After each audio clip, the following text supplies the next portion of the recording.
everybody. It's jumping all over the place. My screen is jumping all over the place. Let me close my door. Hold on. That easy. Easy peasy. So I just thought I would come on here and do a live really quick. Yeah, I'm feeling it. I'm feeling the Saturday. That is April 5th, everybody. So don't judge me. I'm going to pull from the This Might Hurt Tarot. And you might be like, oh, that sounds like a horrible deck. No, it's all very tongue-in-cheek.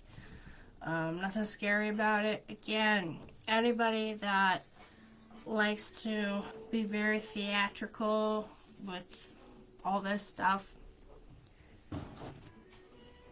this is wood pulp. This paper. There's strength in what you put your belief system into. Okay? I don't shy away from this type of stuff because I've had 38 years of my life with it and I'm 53. So I've had more than just a hot minute swimming in this sea, so to speak. So, given all that, I am in my office today in Boardman, Ohio. It's in Pop Art Books Culture. It's a bookshop here. And yeah, my friend Craig has the bookshop. And he puts up with my stuff. And that's being mild. He puts up with all of you guys too. Because there's a lot of strange requests that come through here. And yeah, so let me just pull this card. And I bet you want to see the box, right? Hold that thought. I put it all the way over here on the floor. And I suddenly can't see. This Might Hurt Tarot deck. That's an interesting little box. Because when you open it, that happens. Pretty cool, right? Yes, there's some nudity there. I should probably have covered up. But every area of it has something going on. You can see the book that's writing out in there. And this is very, very solid. So, if you want to review a tarot deck, it's a pretty good tarot deck. And so, when you get into the paper that's used for the cards, ew, it could have been cut a little bit better. But it is that very slick, glossy kind of stuff. That's the back, right? Pastel kind of looking thing we got going on there. And so let me just scroll this over that way. And let's do it. Let's pull a card. So this card is just a general kind of feel, energy card for today. Let's talk astrology really quick.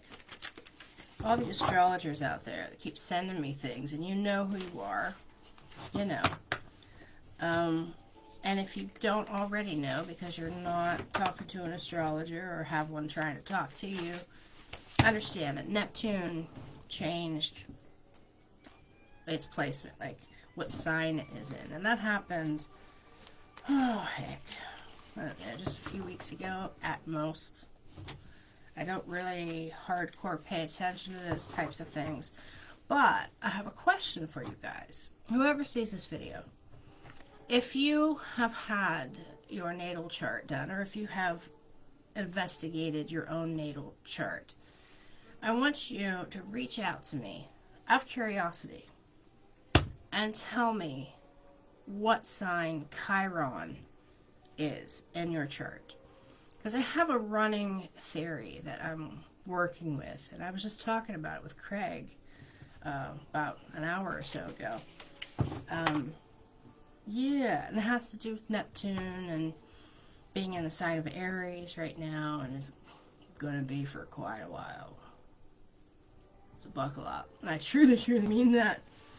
And it's going to be for the long haul. Not eternity, but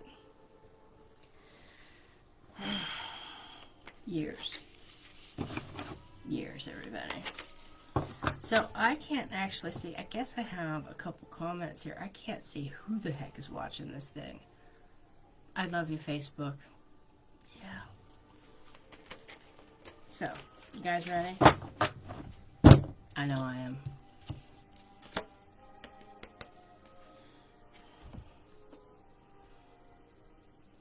Universe, why you gotta play me like this? Okay? You have the Two of Cups, Two of Water. Traditionally, this is a card of relationships. And before any of you out there start talking about Venus and where Venus is and karma and all that, because I'm not in the mood, I'm just not. Okay? And if you know me, you know I'm being sarcastic. Because I'll listen to you. But, yeah, it's a little harsh today. Anyway, Two of Cups. New relationships, pulled upright. New relationships, revisiting old ones. And you may hear a lot of people that are saying, you know, you're going to have an ex reach out to you, avoid at all costs, etc., etc. Yeah, you may have that happen, but because of Neptune and all these crazy other things that are just not even the icing on the cake, it's the decoration on the top of said icing, understand, it might be more so that you yourself need to very quietly kind of look and be reminded of why that relationship didn't work out the first time. So don't kind of panic when you get that message from the ex. Don't panic and think, oh, maybe I screwed up, or oh, maybe they want me back. No. Hit the pause button on that. Okay, promise me, you guys, you will hit the pause button and just kind of pull back away from it. Put the phone down, or however you receive the message, walk away, and just think back. Allow yourself to think back and assess what happened with that person. And there's the potentiality for kind of wisdom to be pulled out of that and to apply to what you have going on right now and for the foreseeable future in areas that you might not even be aware of, because you have pushed that moment of time into the very recesses of your brain. Like, I'm not going to think about this anymore, right? And so here they are, showing up out of nowhere, and I had it happen to me today. I'm just gonna say it. Hey, Joanne, I tried to reach out to you in the world of TikTok, and you didn't reply. But anyway, it's saying I have other stuff open, and I don't. You gotta love me and technology as of late. Anyway, so that's my advice.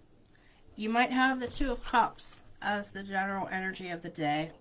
You're going to actually have somebody try to reconnect, but don't freak out. Instead, don't respond, don't do anything rash, and don't let it trigger you to remember a bad moment or bad time in your life. Instead, just try to understand how things happened, what went wrong, what went sideways, etc., etc. And try to kind of reinterpret all of that into wisdom that you can apply in the here and now and for the foreseeable future. Because imagine, you've moved forward. Even if you were the one who stopped the relationship or somebody else was the one that decided, no, right, I'm not moving forward. It's done. So there's change, and you have to embrace change, because that's what life is. It's about accepting change. And I'm really all about, personally, I'm all about, with comfort comes complacency. Meaning you get too comfortable in life, there's no growth. There truly isn't. And that's not what life is about.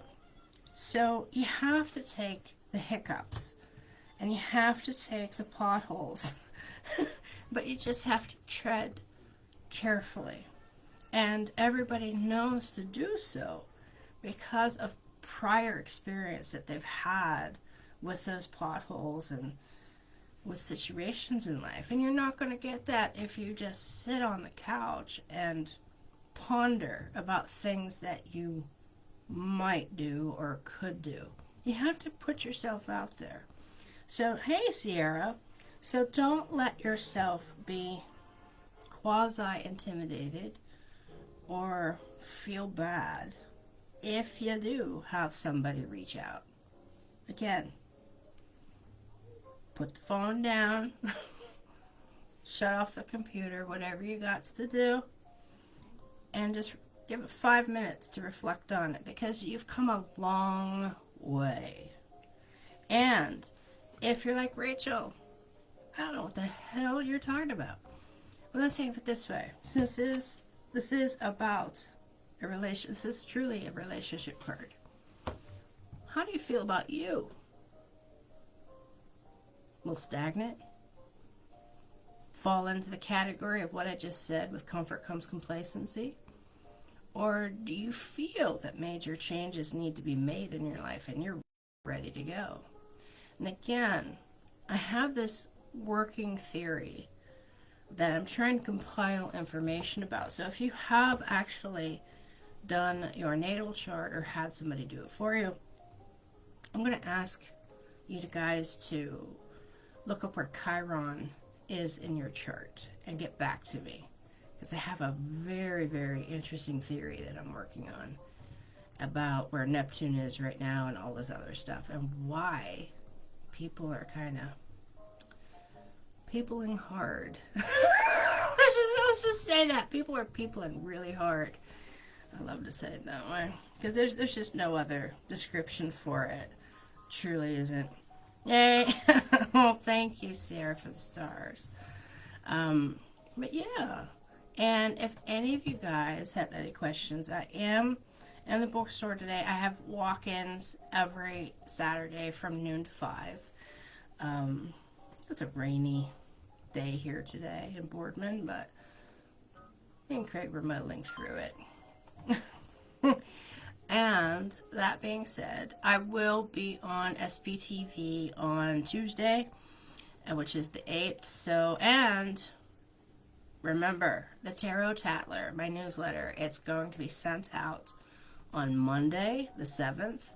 So make sure that you don't just look in your inbox, but also in promotions and spam and anywhere but the inbox. I don't know. I don't understand it myself. Chiron. Yes, Sierra. And that's exactly, it looks like Chiron. Some of you might be pronouncing it Chiron, but it's Chiron. The wounded healer in Greek mythology. Wherever Chiron is in your natal charts, I would like to know. And just because I'm trying to compile information. And if you guys are my clients and I have done readings for you, I'm going to be aware of kind of the situations you have going on. So it will help me kind of understand this a little bit better. Okay? Because I really do think that people are peopling so hard because where Chiron is, not just because of what Neptune is doing in Aries right now. All right, so yours is in Cancer. Okay. All right. So that, I can see that. And that's not a bad thing. That's not a bad thing at all. But, yeah, so reach out to me. Let me know. And we'll try, as much as I appreciate you saying that, Sierra, out here in the open. But, we'll try to keep it a little bit private. You don't have to be posting it everywhere, because there are some people out there that take astrology and run with it and make assumptions and think they know anything and everything about a person just based off of a blank statement. So it's crazy. I could really harp and like jump onto my soapbox here, but your girl here is a little frazzled. I have a really bad headache today. Anyway, so that is your card. 2 cups, 2 of water. To thine own self be true, I always say. And for all of you out there that's like, oh, that's Hamlet. No, that was Polonius in Hamlet. So everybody take it easy. Don't be too judgy with yourselves. And I'm here, Sierra, every Saturday, unless I post it. I'm here every Saturday from 12 to 5 with walk-in hours. So no appointment necessary. And I also offer special rates. So it's 15 minutes for $25 instead of the usual rate. Just so you guys know. And take care, everybody. And I will see you soon. And Joanne, check it out. You can go to astroseek.com. I think that's what it's called, astroseek.com. You can do a free natal chart. They give you all the information, even like where the Lilith is and the nodes. And you might be like, Rachel, what the heck are you talking about? Well, we can cross that bridge when we get there, or you can ask your friends. Everybody, Joanne, she's a really great medium. She does a lot of like angel readings and oracle cards and things of that nature. And she's on Facebook as well as TikTok, and Joanne Lewis. Check her out. Okay, she also, I believe you go live every Thursday. But yeah, she's over there in the UK, chilling 5 hours ahead. It's already the evening for her. But anyway, I'm going to let y'all go now. And I'll pop on here sometime pretty soon. But enjoy the rest of your weekend. Take care, everybody. Bye-bye.